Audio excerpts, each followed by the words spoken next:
Well, hello everyone. In this video I'm going to be putting together my steering column and installing it with a steering wheel and all that stuff. One of the first things I need to do is put together a steering drop, which includes the ignition key, the column lock, the ignition, that kind of stuff. So anyway, I think this is the original 40 steering drop, but I'm not sure. I don't remember if it came with the 1940 steering wheel and column that I bought or if I picked this up at a swap meet. But anyway, this is the original 39 ignition and key that came with the 39 donor car. I think it's really cool with the old style leather key holder thing. But anyway, I'm using that, and that fits in here. The key still works and everything on it, so I'm going to use it. Let's see, this little round indentation goes in to the bottom here. Normally that's a pin you have to drill out, and then later on you could tap it and use a screw to put it back in. So that's what was done to this ignition. And pretty simple, just line it up, install the little set screw. Normally with a pin in there it'd be a little bit harder for someone to, you know, kind of steal your car or whatever, but with this in there it's not too hard if they know it's there. But not too worried about that. Alright, got that in there. And what that does is that moves this pin in and out, and that locks your steering column.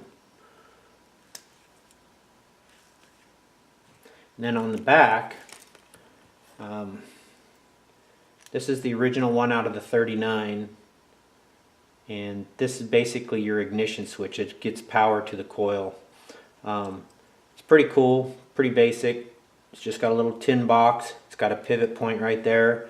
This little piece goes on that pivot point, pivots back and forth, and what it does is it like takes power away from the coil, gives power to the coil as it slides. And what makes it slide is that little slot back there with a hole, and this moves that pivot. So when you turn the ignition on, it slides it to where there's power to the coil. Turn it off, there's no power to the coil. So you come in, you unlock your steering column, you flip the ignition switch up so you have power to your coil, and then you have a push button that you turn to use the starter, and that's how you start the older cars.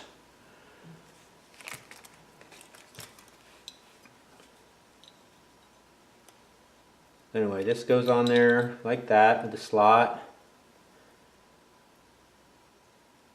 Goes on there as a pivot on that pivot point. Make sure it's on there right.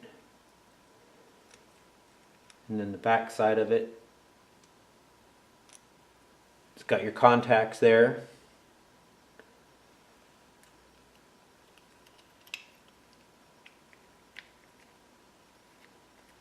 Just all fits together and screws down.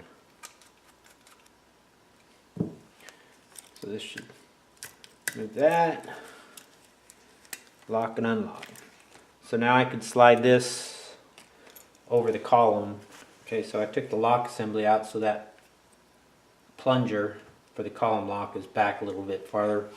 That'll help me from scratching the column up as I put this on, but we'll see how it goes.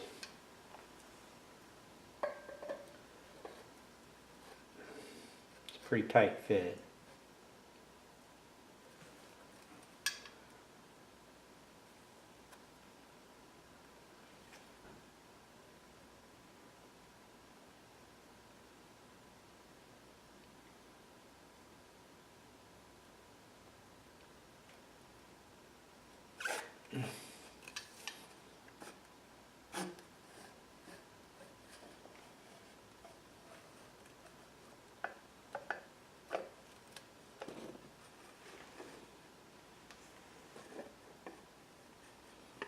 And then it goes into this slot here, which is where the pin for the column lock goes, right there. Alright, well, I don't think I scratched it too bad, if at all. So that's good. Alright, so I have the steering column drop installed. The lock works and everything. So I have to install a few more items on the column before I install it in the car. One of them was this O-ring here that Greaser on the ham was nice enough to send me. And what this is going to do is when I install my floorboards, I'm going to put a little piece of sheet metal over where the steering column is, and then this will make a good seal between the column and the sheet metal. So really nice of him to send that to me. Thanks, Greaser. So I need to put that on now.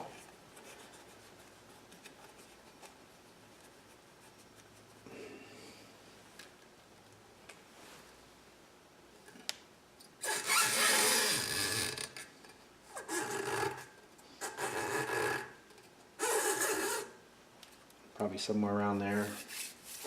And then also the clamp that clamps the bottom of the column to the steering box. Let's see, what's the right direction? Probably something like that. Okay, now I can go ahead and install that in the car.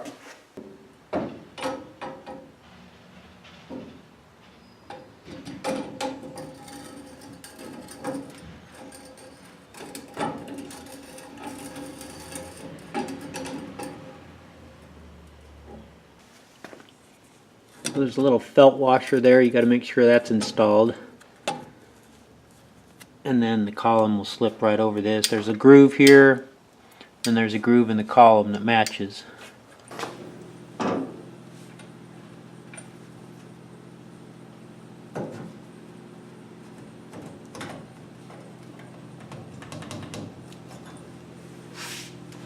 Okay.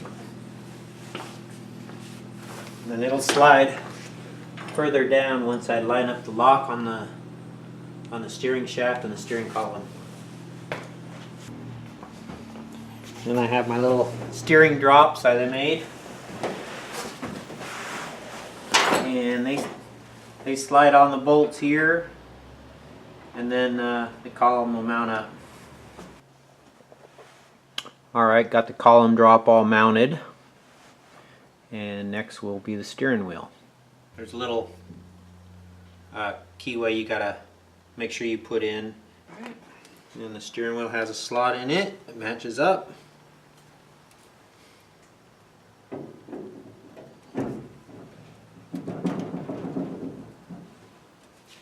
down. Here we go.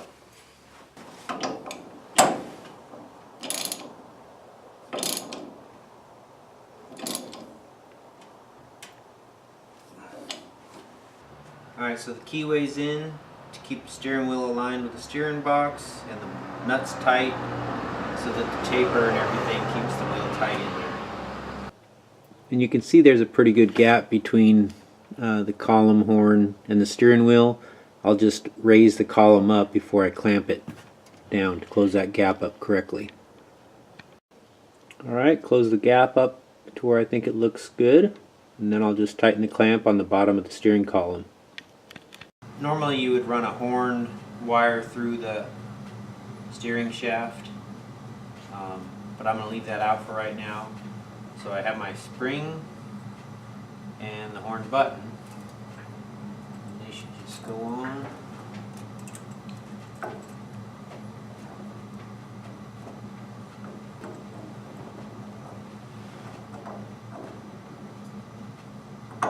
Quarter twist. Line it up. There it is.